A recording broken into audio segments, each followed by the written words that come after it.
Hi friends, welcome back to our channel smart talks. రేపు బుధవారం, చాలా శక్తివంతమైనటువంటి రోజు. రేపు జీలకర్రతోటి మీరు రహస్యంగా ఈ చిన్న పరిహారం కనుక చేసినట్లయితే మీరు ఎవరినైతే కోరుకుంటున్నారో, ఎవరినైతే ప్రాణానికి ప్రాణంగా ఇష్టపడుతున్నారో, ఎవరినైతే అసలు మమ్మల్ని పట్టించుకోవట్లేదు, వాళ్ళు మా దారికి రావాలి, వాళ్ళ మొండితనం అనేది తగ్గాలి, మాకు ఫోన్ చేయాలి, మాకు మెసేజ్ చేయాలి, ఈ గతంలో లాగా మాతో కలిసి ఉండాలి అని చెప్పేసి అలాంటి వ్యక్తులను దారిలోకి తీసుకొచ్చుకోవటానికి ఈ పరిహారం అనేది అద్భుతంగా సిద్ధిస్తుంది. అంతేకాకుండా వన్ సైడ్ లవ్ చేసే వాళ్ళకి, కొంతమంది భార్యాభర్తల మధ్య గొడవలు వచ్చి దూరంగా ఉంటారు, అలాంటి వాళ్ళు కలుసుకోవటానికి, కానీ మీరు డబ్బు కోసమైనా సరే ఈ పరిహారం అనేది చేసుకోవచ్చు. చాలా చాలా పవర్ఫుల్ రిజల్ట్ అనేది ఉంటుందన్నమాట.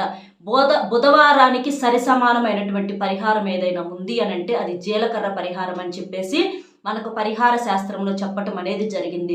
కాబట్టి మీరు రేపు జీలకర్రతో, ఎంత మనకు ఒక్క స్పూన్ జీలకర్ర ఉంటే సరిపోతుంది ఈ పరిహారానికి. అలా చేసినట్లయితే మీకు ఫలితం కొన్ని క్షణాలు రావటం చూసి మీరే ఆశ్చర్యపోతారు. అంత శక్తివంతంగా పనిచేస్తుంది. జీలకర్రేలే అని చెప్పేసేసి అనుకోమాకండి. జీలకర్రతో చేసేటటువంటి పరిహారాలు ఎన్నో, ఎంతమందికో కూడా సిద్ధించినాయి అనమాట. అలా చేయటం వలన ఇవి మనకి వెనకటి రోజుల నుంచి, అంటే ఋషులు, మునులు, ఇట్లా వాళ్ళ కాలం నుంచి ఇలాంటివి చేసే వారి యొక్క సమస్యలకు పరిష్కారం వెతుక్కునే వాళ్ళు అనమాట. కాబట్టి అంత శక్తివంతమైనవి కాబట్టే ఇవి మనకి ప్రచారంలోకి వచ్చినాయి.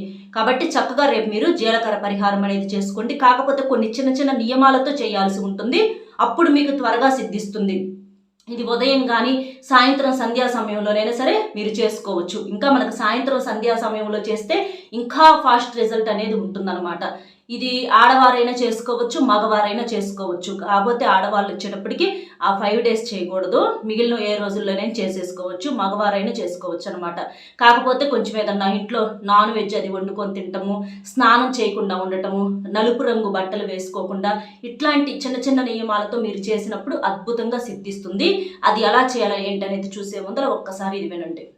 కొంతమంది కొన్ని సమస్యలతో, అక్క మీకు తెలిసిన గురువు గారు ఎవరన్నా ఉంటే చెప్పమని అడుగుతున్నారు. అంటే ప్రేమ, పెళ్లి, ఉద్యోగం, వ్యాపారం, భార్యాభర్తల మధ్య గొడవలు, విడాకుల సమస్యలు, అప్పుల సమస్యలు, ఇట్లా కొంచెం ఏదన్నా నరదిష్టి, నాగదోషము, మీ ఇంటి మీద కానీ మీ మీద కానీ ఎవరన్నా చెడు ప్రయోగాలు చేశారని చెప్పేసి అనిపించినా, ఇట్లా మీకు ఎలాంటి సమస్యలు ఉన్నా సరే మీరు ఈ గురువు గారి నెంబర్కి, అంటే శ్రీ రేణుకా ఎల్లమ్మ తల్లి జ్యోతిషాలయం గురువు గారికి ఇక్కడ ఫోన్ నెంబర్ అనేది ఇక్కడ నేను షేర్ చేస్తున్నాను. నెంబర్ వచ్చేటప్పటికి 8328334329. ఈ నెంబర్కి కనుక మీరు ఫోన్ చేస్తే మీకు ఫోన్లోనే సమస్యకు పరిష్కారం అనేది దొరుకుతుంది. బుధవారం రోజున ఏంటంటే జీలకర్ర మనకి మన వంటింట్లో ఉండేటటువంటి వస్తువు అనమాట. సుగంధ ద్రవ్యాలలో ఈ జీలకర్ర అనేది కూడా ఒకటి అనమాట. చూడటానికి మనకి సన్నగా బాగుంటుంది, కానీ రిజల్ట్ మాత్రం చాలా స్పీడ్గా ఉంటుంది అనమాట. చూడండి, కరెంటు తీగ కూడా ఎలా ఉంటుంది, చూస్తానికి సన్నగా ఉంటుంది, దాన్ని పట్టుకుంటే షాక్ కొట్టిద్ది. అట్లాగే ఈ జీలకర్ర కూడా అలాంటిదేనమాట. కొన్ని మనకి ప్రకృతి సపోర్ట్ చేస్తూ ఉంటుంది అనమాట. ఎందుకంటే ఇది మనం తయారు చేసింది కాదు జీలకర్రని, ఇది కూడా ప్రకృతికి సంబంధించిన, అంటే ప్రకృతి ప్రసాదించినటువంటి ఒక వరం. అలాంటివి ఏంటంటే కొన్ని ప్రకృతితో కనెక్ట్ అయి ఉన్నప్పుడు మనం చేసుకున్నప్పుడు, ఆ రోజుల్లో ఇవి చేసుకున్నప్పుడు ఏంటంటే మనకి త్వరగా రిజల్ట్ రావడానికి అవకాశం అనేది ఉంటుందన్నమాట. కాబట్టి మీరేం చేస్తారంటే ఉదయాన్నే లేచి చక్కగా స్నానం చేసేసి, మీకు కుదిరితే ఇంటిని కూడా శుభ్రం చేసుకోండి, కుదరకపోతే మామూలుగానైనా సరే మీరు స్నానం చేసేసి, అవకాశం కుదిరితే దీపారాధన చేసుకోండి. ఒకవేళ కుదరలేదు, మేము ఎక్కడన్నా బయట ఉంటాము అని చెప్పి బిజీగా ఉంటాం అనుకుంటే మామూలుగానైనా సరే స్నానం మాత్రం తప్పనిసరిగా చేయాలి. నలుపు రంగు బట్టలు అనేవి వేసుకోకూడదు. ఇక అట్లా తీసుకొని మీరు ఒక వైట్ పేపర్ తీసుకోండి. ఒక వైట్ పేపర్ తీసేసుకొని దాంట్లో 1 స్పూన్ జీలకర్ర తీసుకోవాలి. జీలకర్ర 1 స్పూన్ తీసేసుకోవాలి. ఆ వైట్ పేపర్ మీద మీరేం చేస్తారంటే, తీసుకునే ముందల మీరు దేనికోసం అయితే చేస్తున్నారు, ఇప్పుడు అమ్మాయి కోసం అనుకోండి, ఆ అమ్మాయి పేరు, ఆ అమ్మాయి మాకు కావాలి అని చెప్పేసేసి ఆ అమ్మాయి పేరు. ఒకవేళ అబ్బాయి కోసం అమ్మాయి చేస్తుంది అనుకోండి, ఆ అబ్బాయి పేరు రాయాలి. డబ్బు కోసం చేస్తున్నారు అనుకోండి, డబ్బు అంటే మీకు ఎంత అమౌంట్ కావాలి ఏంటనేది ఆ పేపర్ మీద రాసేసి దాని మీద మీరు ఈ జీలకర్ర వేసేసేయాలి. జీలకర్ర వేసేసి మీరు ఆడవాళ్ళు అయితేనేమో ఎడమ చేత్తో, మగవారు అయితేనేమో కుడి చేత్తో పట్టుకొని సంకల్పం చెప్పుకోండి. ఫస్ట్ ఇట్లా, ఆ అమ్మాయి మాకు ఫోన్ చేయాలి, ఇట్లా చేత్తో పట్టుకొని ఆ అమ్మాయి నాకు ఫోన్ చేయాలి, గతంలో లాగా మాట్లాడాలి. లేదా అమ్మాయి అనుకోండి, ఆ అబ్బాయి నాకు ఫోన్ చేయాలి, పదే పదే ఆ అబ్బాయి గుర్తొస్తున్నాడు, ఆ అబ్బాయి ఆలోచనలే వస్తున్నాయి, ఇది వరకులాగా ఫోన్ చేయాలి, తెలిసి తెలియక నేను ఏదైనా తప్పు చేసి ఉంటే నేను కూడా జాగ్రత్త పడతాను, దయచేసి అమ్మ విశ్వం కలుపు, ప్రకృతి మాకు సపోర్ట్ చేయమ్మా, ఏదన్నా దోషాలు ఉంటే ఈ జీలకర్ర ద్వారాగా వెళ్ళిపోవాలి అని చెప్పేసి మీరు సంకల్పం చెప్పుకోండి. డబ్బు కోసమైనా మీరు అనుకోండి.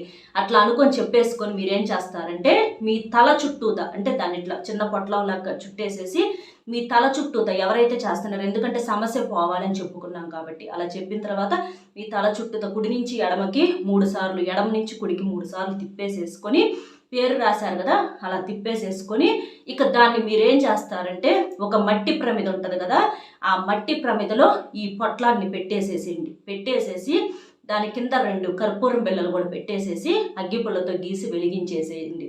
అలా వెలిగించేస్తే మనకి ఈ కర్పూరము వెలిగిద్ది. కర్పూరం ఏంటంటే శుద్ధి అయినటువంటి పదార్థం. ఈ కాల్చే పరిహారాలకు పవర్ అనేది చాలా ఎక్కువగా ఉంటుంది. అందులో బుధవారం రోజున చేస్తున్నాం కాబట్టి తిరుగుండదు అనమాట. అలా ఆ కర్పూరం వేసేసి, అలాగే తెల్లని కాగితం తెలుపు రంగు కాగితం ఏంటంటే అవతల వారి మనసులో ఉన్నటువంటి ఆ కల్మషాన్ని తీసేసి వారు కూడా శుద్ధి అయ్యి మన దగ్గరకు రావటం కోసం ఇక్కడ కాగితం అనేది కూడా చాలా శక్తివంతంగా పనిచేసిద్ది. ఇక జీలకర్ర గురించి అయితే చెప్పేది ఏమి లేదు, అది నెంబర్ 1 దోషం తీసేసుకోవటానికి. ఇవి చెప్పేసేసి వాళ్ళ పేరు కూడా పెట్టాం కదా, దీన్ని కాల్చాలి. ఆ మట్టి ప్రమిదలో వేసేసి అగ్గిపుల్ల గీసేస్తే మనకి చక్కగా కాలి బూడిదైద్ది. జస్ట్ కొంచెం వేలుతో అంటే పుల్లతో, అగ్గిపుల్లతో జస్ట్ ఇట్లా కదిలిస్తే అది చక్కగా బూడిదైపోయింది. ఆ బూడిదైన తర్వాత ఆ బూడిదని మీరు ఏం చేస్తారంటే, మీకు కుదిరితే ఇది బయట చేయండి, ఇంటికి బయట. కుదరలేదనుకోండి షింకు కాడైనా అట్లాగైనా చేసేసుకోవచ్చు. ఇక అట్లా ఆ కాలిన బూడిదని మీరు ఎక్కడన్నా పారే నీళ్ళల్లో కానీ, లేకపోతే ఎవ్వరు తొక్కని చోట కానీ పోసేసేయండి. డ్రైనేజీ కాలువలో ఎక్కడన్నా పోసేసేయండి. ఇంటి లోపలికి కుదిరితే, అందుకే నేను బయట చేయమంటుంది, లోపలికి వచ్చేటప్పుడు మాత్రం కాళ్ళు కడుక్కొని రండి. అలా చేయటం వల్ల ఏంటంటే ఈ కాల్చే పరిహారాలకి ఎంత శక్తివంతమైన రిజల్ట్ ఉంటుందంటే, దోషం తీసి పడేయటానికి మనలో అంటే మన దగ్గర ఏదన్నా దోషం ఉన్నా కూడా, ఎవరన్నా మన మీద పడి ఏడ్చినా, అలా ఎవరన్నా కావాలని విడదీసిన థర్డ్ పర్సన్ ఎవరన్నా విడదీస్తూ ఉంటారు.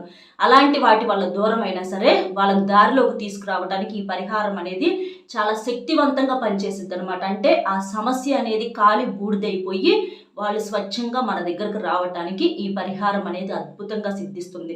కాబట్టి రేపు మీరు సాయంత్రం సంధ్యా సమయంలో ఈ పరిహారం అనేది చేసుకోండి. తిరుగులేని రిజల్ట్. కొద్ది క్షణాల్లోనే మీకు వాళ్ళ దగ్గర నుంచి ఫోన్ కానీ, మెసేజ్ కానీ, లేదా మీరు ఫోన్ చేశారనుకోండి వాళ్ళు రెస్పాండ్ అవ్వటం కానీ, ఇలాంటి మార్పును చూసి మళ్ళీ ఈసారి మీరే ఇలాంటి ఇలాంటి సమస్యలకు ఏదన్నా తెలిసి తెలియక ఏదన్నా వచ్చినా చేసుకుంటారనమాట. అంత రిజల్ట్ అంత నచ్చిద్ది అనమాట. రిజల్ట్ అంత ఫాస్ట్ రిజల్ట్ అనేది వచ్చింది. కాబట్టి చక్కగా చేసేసుకోండి. ఇట్లా చేశామని చెప్పేసి ఎవరికి పొరపాటును కూడా చెప్పొద్దు. చెబితే ఏంటంటే నోటి మాట రూపంలో పరిహారానికి ఉన్నటువంటి పవర్ అనేది పోయిద్ది. కాబట్టి ఎప్పుడైనా చెప్పకూడదు. అర్థమైంది కదా ఏం చేయాలి ఏంటి అనేది. వీడియో నచ్చితే ఒక చిన్న లైక్ ఇచ్చి సపోర్ట్ చేయండి. మీరు లైక్ చేయడం వల్ల వీడియో ఇంకొంతమందికి చేరటానికి అవకాశం అనేది ఉంటుంది. కాబట్టి ఒక్క లైక్ ఇచ్చి మీకు తెలిసిన ఫ్రెండ్స్ కూడా షేర్ చేసి సబ్స్క్రైబ్ చేసుకొని సపోర్ట్ చేయండి. మరొక మంచి టాపిక్తో మళ్ళీ కలుద్దాం. Bye friends.